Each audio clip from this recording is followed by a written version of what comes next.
This channel does not promote any violent, harmful, or illegal activities. All content provided by this channel is meant for an educational purpose only. টিভি9 বাংলায় আপনাদের সকলকে আবারো স্বাগত। রনিপা রয়েছে আপনাদের সঙ্গে আর আজ কলকাতায় অস্ত্র উদ্ধারের খবর দিয়ে শুরু করব। খাস কলকাতাতে শিয়ালদা স্টেশনে সেখানে আরো একবার অস্ত্র উদ্ধার হলো। শিয়ালদা স্টেশন থেকে আগ্নেয়াস্ত্র সহ পাকড়াও করা হলো মালদার যুবককে। UEM Jaipur is a perfect target for prospective students aspiring for good jobs, good education with future-ready skills. বিহারের মানসিং জেলা থেকে মালদার কালিয়াচক হয়ে ট্রেনে বিপুল অস্ত্র নিয়ে আসা হয় কলকাতায়। খবর এসটিএফ সূত্রে। ব্যাগে জামা কাপড়ের আড়ালে আগ্নেয়াস্ত্র রাখা ছিল। সূত্রের খবর বলছে যে এই আগ্নেয়াস্ত্রগুলো বিহারের খাগাড়িয়া জেলাতে তৈরি। প্রাথমিকভাবে তদন্তকারীরা জানতে পেরেছেন যে বিহারের খাগাড়িয়া থেকে সড়ক পথ ধরে মানসিংহ জেলায় আনা হয় এই অস্ত্র। তারপর সেখান থেকে ট্রেনে করে কলকাতায় নিয়ে আসা হয়। অস্ত্র পাচারের দায়িত্বে ধরা পড়া হাসান শেখ। খাস কলকাতাতে ফের অস্ত্র উদ্ধার। এর আগেও বারবার অস্ত্র উদ্ধারের ঘটনা সামনে এসছে। টিভি9 বাংলা এক্সক্লুসিভ সেই ছবিগুলো দেখছেন যে অস্ত্র উদ্ধার। আজ সকালের অস্ত্র উদ্ধারের ছবি দেখছেন এই মুহূর্তে শিয়ালদা স্টেশনের ছবি। সিজার লিস্ট তৈরি হচ্ছে অস্ত্রগুলিকে সাজিয়ে রেখে। সেই সিজার লিস্টের ছবি দেখছেন এই মুহূর্তে। খাস কলকাতাতে অস্ত্র উদ্ধারের ঘটনা আজ 7 সকালে শিয়ালদা স্টেশনে হাটে বাজারে এক্সপ্রেস, সেই এক্সপ্রেস করে এসেছিল হাসান শেখ এবং এসটিএফ মাধ্যমে সূত্রের খবর ছিল এই হাসান শেখকে আটক করা হয় এবং তাকে আটক করবার পর তার জামা কাপড়ের ব্যাগের মধ্যে থেকে এই অস্ত্র, এতগুলো অস্ত্র উদ্ধার করা হলো। সিজার লিস্ট তৈরি হচ্ছে। এসটিএফ সূত্রের খবর যে এত অস্ত্র, এই বিপুল পরিমাণ অস্ত্র আজ উদ্ধার হলো। খাস কলকাতায় অস্ত্র উদ্ধার। শিয়ালদা স্টেশন থেকে আগ্নেয়াস্ত্র সহ পাকড়াও করা হলো মালদার যুবক হাসান শেখ। তাকে পাকড়াও করা হলো এবং আজই তাকে আদালতে তোলা হবে। বিহারের মানসিং জেলা, সেখান থেকে মালদার কালিয়াচক হয়ে ট্রেনে বিপুল অস্ত্র নিয়ে আসা হয় কলকাতাতে। এসটিএফ সূত্রের এই খবর। ব্যাগে জামা কাপড় ছিল, সেই জামা কাপড়ের আড়ালে আগ্নেয়াস্ত্র রাখা ছিল। সূত্রের খবর বলছে এই আগ্নেয়াস্ত্রগুলো বিহারের খাগাড়িয়া জেলাতে তৈরি হয়েছে। তারপর প্রাথমিকভাবে তদন্তকারী তারা জানতে পারছেন যে বিহারের খাগাড়িয়া থেকে সড়ক পথ ধরে মানসিং জেলায় আনা হয় এই অস্ত্র। তারপর সেই অস্ত্রগুলো ট্রেনে করে কলকাতায় নিয়ে আসা হয়, হাটে বাজার এক্সপ্রেসে করে কলকাতায় আনা হয়। এসটিএফ সূত্রের খবর যে এই অস্ত্র পাচারের দায়িত্বে ছিল হাসান শেখ, সে আটক হয়েছে। দেখতে পাচ্ছেন হাসান শেখের ছবি দেখছেন, পাশাপাশি দেখছেন যে এসটিএফ এর যারা কর্মীরা, যারা পুলিশ কর্তারা, তারা একে একে সমস্ত আগ্নেয়াস্ত্রগুলো সাজিয়ে রাখছেন। সিজার লিস্ট তৈরি হচ্ছে। শিয়ালদা স্টেশনে অস্ত্র সহ যুবককে পাকড়াও করা হলো। 7 সকালের খবর। আজ 7 সকালে খাস কলকাতাতে ফের একবার অস্ত্র উদ্ধারের ঘটনা। শিয়ালদা স্টেশনে অস্ত্র সহ পাকড়াও করা হলো হাসান শেখ নামের এই যুবককে।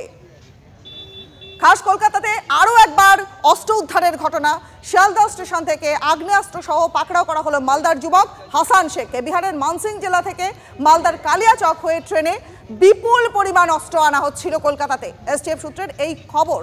সড়ক পথে মানসিং জেলায় আনা হয় এই অস্ত্র, মানসিং থেকে ট্রেনে কালিয়াচকে আনা হয় অস্ত্র, অর্থাৎ ধাপে ধাপে অস্ত্র আসে। আমাদের সহকর্মী সুপ্রিয় এই মুহূর্তে রয়েছেন আমাদের সঙ্গে। সুপ্রিয়, যে ধাপে ধাপে অস্ত্র আনা হলো, মানসিংয়ে আনা হলো এবং তারপর কালিয়াচক, এইভাবে মানে প্রসেসটা একটা খুব সুপরিকল্পিত ব্যাপার।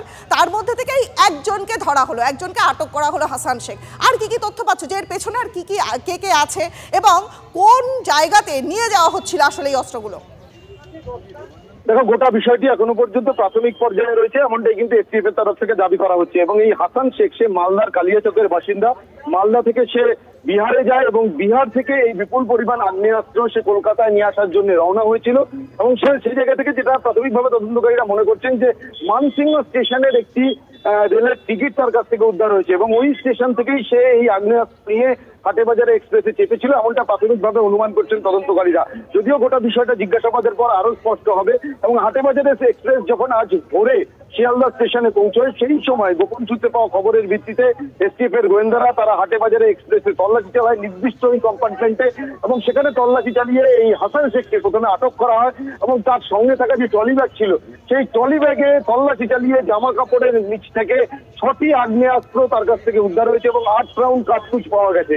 এবং ইতিমধ্যে সেই সমস্ত আগ্নেয়াস্ত্র এবং কার্তুজ সেগুলিকে বাজেয়াপ্ত করা হচ্ছে। হাসান শেখকে ইতিমধ্যে গ্রেপ্তার করেছে গোয়েন্দারা। এখনো তাকে শিয়ালদা স্টেশন চত্বরের বাইরেই বসিয়ে রেখে সিজন লিস্ট তৈরির কাজ, সেই কাজ করছেন এসটিএফ এর গোয়েন্দারা, এমনটাই আমরা দেখতে পাচ্ছি। এবং আজ তাকে ডাইশাল আদালতে পেশ করা হবে এবং এসটিএফ এর তরফ থেকে তাকে হেফাজতে চেয়ে আবেদন জানানো হবে। তার কারণ এখনো বেশ কিছু বিষয় তদন্তকারীরা স্পষ্ট নয়, অর্থাৎ এই কনসাইনমেন্ট কোথা থেকে এসেছিল, অর্থাৎ কে বা কারা তাকে এই বিপুল পরিমাণ আগ্নেয়াস্ত্র দিয়েছিল এবং কলকাতাতে নিয়ে আসার পর এই আগ্নেয়াস্ত্র কার কাছে বা কাদের কাছে পৌঁছে পরিকল্পনা ছিল নির্দিষ্টভাবে, এটাই কিন্তু এখন তদন্তকারীরা জানার চেষ্টা করছেন। তার কারণ তোমার নিশ্চয়ই মনে আছে কয়েক মাস আগে এই বৈঠকখানা বাজার সংলগ্ন যে সুরেন্দ্রনাথ কলেজ, সেখান থেকে প্রায় 5 থেকে 6 জনকে এসটিএফ এর গোয়েন্দারা গ্রেপ্তার করেছিলেন। তাদের কাছ থেকে আগ্নেয়াস্ত্র উদ্ধার হয়েছিল এবং তারা বড়বাজার এলাকাতে একটা ডাকাতির পরিকল্পনা করেছিল এবং তার কয়েক মাস আগেই কিন্তু এই বৈঠকখানা বাজার থেকে একজনের কাছ থেকে হয়েছিল। আবারও কিন্তু সেই শিয়ালদা স্টেশন, অর্থাৎ কোথাও তদন্তকারীদের এবার বিষয়টা ভাবাতে শুরু করেছে। এই যে শিয়ালদা স্টেশন, এটাই কিন্তু বিভিন্ন ভিন রাজ্য থেকে একেবারে হয়ে এই ধরনের বেআইনি আগ্নেয়াস্ত্র নিয়ে করিডর, এবং সেই করিডর দিয়ে কিন্তু এই অস্ত্র কারবারিরা কাজে লাগাতো দীর্ঘদিন ধরে বা কাজে লাগিয়ে চলেছে, এমনটাই মনে করছেন। এবং এই হাসান শেখকে আজকে হেফাজতে নিয়ে তদন্তকারীরা জানার চেষ্টা করবেন যে কাদের কাছে পৌঁছে দেওয়ার পরিকল্পনা ছিল এবং তাদের কি নির্দিষ্ট পরিকল্পনা ছিল। তার কারণ ইতিপূর্বে যে সমস্ত আগ্নেয়াস্ত্র বাজেয়াপ্ত হয়েছে, সেই সমস্ত যাদের কাছ থেকে গ্রেপ্তার তাদের কাছ থেকে পাওয়া তথ্য একেবারে সুপ্রিয়া, তুমি নজর রাখো। অনেক ধন্যবাদ আপাতত তোমায়।